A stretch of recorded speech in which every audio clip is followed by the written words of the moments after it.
بسم الله الرحمن الرحيم. الحمد لله كفى وسلام على عباده الذين اصطفى أما بعد. أعوذ بالله من الشيطان الرجيم. بسم الله الرحمن الرحيم. إنا نحن نزلنا الذكر وإنا له لحافظون. وقال النبي صلى الله عليه وسلم: خيركم من تعلم القرآن وعلمه، أو كما قال عليه الصلاة والسلام.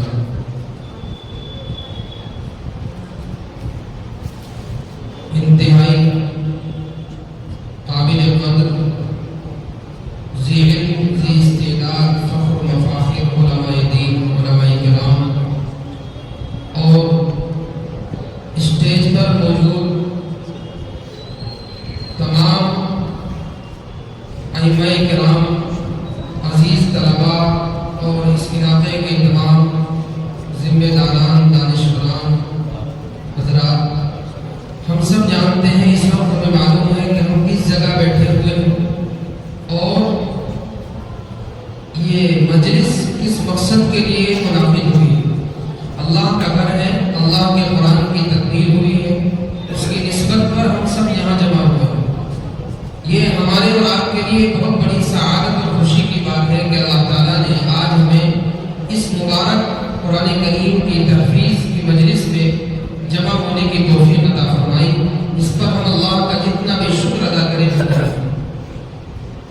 قرآن کریم اللہ تبارک و تعالیٰ کی عظیم الشان کتاب ہے۔ ابھی آپ نے بچے سے بھی قرآن کریم کے متعلق کچھ باتیں سنی، اور ہم سب جانتے ہیں کہ قرآن کریم اللہ کا کلام بھی ہے، اللہ کی کتاب بھی ہے۔ اور قرآن کریم کے بارے میں اللہ تعالیٰ نے صاف طور سے یہ اعلان فرمایا ہے کہ اِنَّا نَحْنُ نَزَّلْنَا الذِّكْرَ وَإِنَّا لَهُ لَحَافِظُونَ۔ ہم نے ہی قرآن کو نازل کیا ہے اور ہم ہی اس کی حفاظت کریں گے۔ قرآن اللہ کا کلام ہے، اللہ نے نازل کیا ہے اور اللہ نے ہی اس کی حفاظت کا وعدہ بھی کیا۔ اور حفاظت کس طرح ہوگی، کس طرح کی جائے گی اور کی جا رہی ہے، یہ ہم اور آپ سب اپنی آنکھوں سے دیکھ رہے ہیں کہ اللہ تبارک و تعالیٰ نے چھوٹے چھوٹے بچوں کے دلوں میں قرآن کریم کو اتار دیا اور انہوں نے قرآن کریم کو اپنے سینوں میں محفوظ کر دیا۔ یہ اللہ کا بہت بڑا انعام ہے اور اللہ تبارک و تعالیٰ کی بہت بڑی شان ہے، ورنہ قرآن جیسی مقدس کتاب کس کی مجال کے اپنے سینے کو اتار سکے۔ ہم اور آپ جانتے ہیں کہ جب حضور اکرم صلی اللہ تعالیٰ علیہ وسلم کے اوپر قرآن کریم نازل ہوتا تھا تو آپ کی کیا کیفیت ہو جاتی تھی۔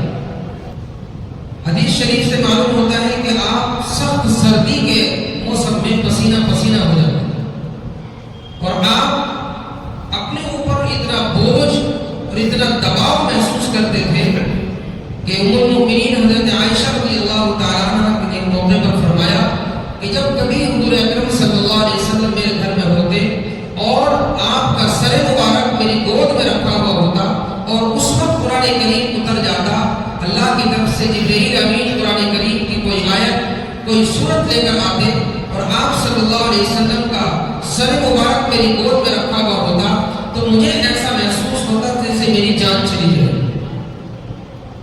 یہ بوجھ اور یہ سفارت کس چیز کی تھی؟ اللہ کے قرآن کی، اللہ کی وحی کی، جو اللہ تبارک و تعالیٰ نے اپنے محبوب صلی اللہ علیہ وسلم پر قرآن کریم کو اتارا۔ دوسری کتابیں لکھی بھی آئی، تورات، انجیل، زبور اور بھی جتنی صحف کتابیں ہیں وہ سب اللہ تعالیٰ نے کتاب کی شکل میں انسانوں تک پہنچائی، لیکن قرآن کریم کتابی شکل میں نہیں آیا، بلکہ اللہ تبارک و تعالیٰ نے اس کو آیت آیت کر کے، سورت سورت کر کے مکمل 23 سال کے عرصے میں اللہ تعالیٰ نے قرآن کریم کو نازل فرمایا۔ یہ حضور اکرم صلی اللہ تعالیٰ علیہ وسلم کے سینے مبارک پر اتارا گیا۔ اللہ کی شان جل جلالہ اور اللہ کا کلام بھی جلال والا، عظمت والا، لیکن یہ کلام جب جبرائیل امین علیہ السلام کے واسطے سے حضور اکرم صلی اللہ علیہ وسلم کے دل پر اتر گیا اور آپ کے اوپر آپ نے وحی کے اس بوجھ کو اور وحی کے اس وزن کو اپنے اوپر برداشت کیا، اور اس کے بعد جب اللہ کے نبی صلی اللہ علیہ وسلم نے اس قرآن کریم کی تلاوت فرمائی اور صحابہ کو قرآن کریم سن کر پڑھ کر سنایا تو وہ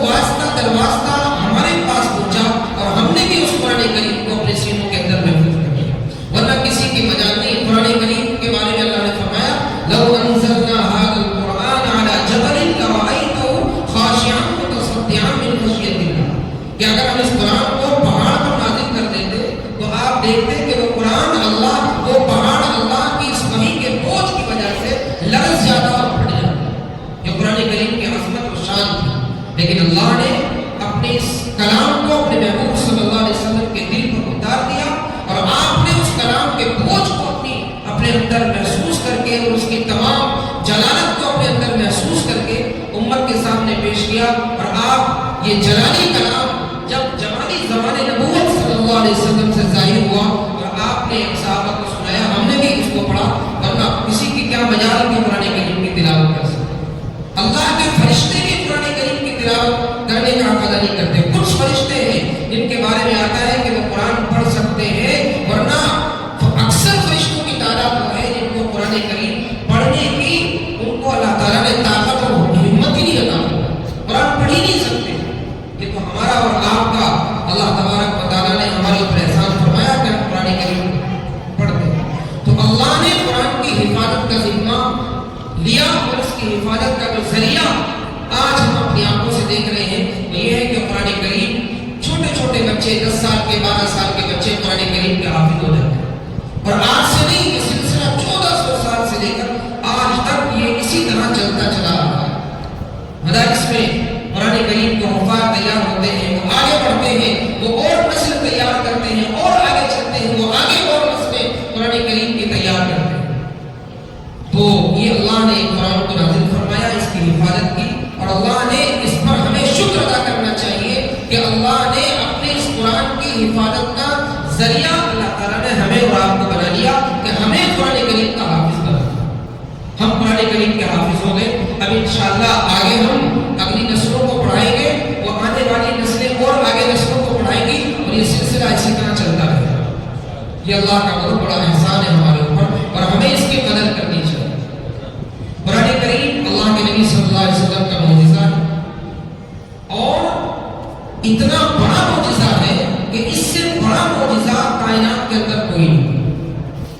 ایک چھوٹا سا واقعہ آپ کو سنا دوں۔ یورپ کے اندر، آپ نے شاید علماء نے سنا ہوگا، یورپ کے اندر ایک سوسائٹی، ایک کمیٹی انہوں نے تشکیل دی، اور یہ انہوں نے ارادہ کیا کہ دنیا کے اندر مختلف مذاہب کے ماننے والے لوگ رہتے ہیں، مختلف مذاہب پر عمل کرنے والے لوگ رہتے ہیں، کیوں نہ ایسا ہو کہ ان تمام مذاہب کو ماننے والوں کو ایک مذہب پر جمع کر لیا جائے۔ اس لیے کہ ہر ایک آدمی اپنی مذہب پر عمل کرتا ہے، اس میں اختلافات بھی ہوتے ہیں، ایک دوسرے کو برا بھی کہہ دیتے ہیں۔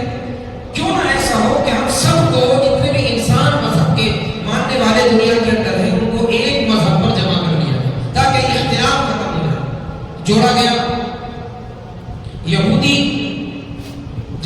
مذہب سے بھی ان کے بڑے علماء کو اور بڑے ان کے پوپ پادری کو ایک دو کو لیا گیا، عیسائی مذہب کے بڑے علماء کو لیا گیا، اور دوسری کتابوں کے بڑے بڑے سینئر جو مذہبی پیشوا تھے ان کو سب کو جمع کیا گیا۔ مسلمانوں میں سے بھی ایک دو علماء کو جمع کیا گیا، اور ایک پروگرام منعقد کیا گیا، اور سب کے سامنے یہ بات رکھی گئی کہ بھائی ہم یہ چاہتے ہیں کہ ساری دنیا کے انسان ایک مذہب پر آ جائے تاکہ اختلاف ختم ہو جائے، جھگڑا ختم ہو جائے، اور ایک مذہب پر عمل کرنے والے۔ اس لیے اس کے لیے ضروری ہے کہ ہم سب کو ایک مذہب پر لے آئیں۔ اب بات یہ تھی کہ کس کے مذہب پر عمل کیا جائے، کس کے مذہب پر عمل کیا جائے۔ تو سب سے پہلے یہ بات پیش کی گئی کہ مذہب وہ ہوتا ہے جو کسی نبی سے منسوب ہو۔ مذہب وہ ہوتا ہے جو کسی نبی سے منسوب ہو۔ یہودیوں سے پوچھا گیا تم بتاؤ تمہارا مذہب کس نبی سے منسوب ہے؟ یہودیوں نے کہا ہمارا مذہب موسیٰ علیہ السلام سے منسوب ہے۔ ٹھیک، عیسائیوں سے کہا کہ تم بتاؤ تمہارا مذہب کس نبی سے منسوب ہے؟ عیسائیوں نے کہا کہ ہمارا مذہب عیسیٰ علیہ السلام سے، اللہ کے پیغمبر گزرے ہیں ان سے منسوب ہے۔ مسلمانوں سے کہا گیا تم بتاؤ تمہارا مذہب کس نبی سے منسوب ہے؟ مسلمانوں نے کہا ہمارے نبی حضرت محمد صلی اللہ علیہ وسلم گزرے ہیں، ہمارا مذہب ان سے منسوب ہے۔ یہاں تک سب کی بات برابر، ہر امت کا اور ہر طبقے کا مذہب کسی نہ کسی نبی سے منسوب ہے۔ یہ بات مکمل ہو گئی۔ اب دوسری بات یہ آئی کہ بھائی ہر نبی کو اللہ تبارک و تعالیٰ معجزات عطا فرماتا ہے، ہر نبی کو معجزات عطا فرماتا ہے۔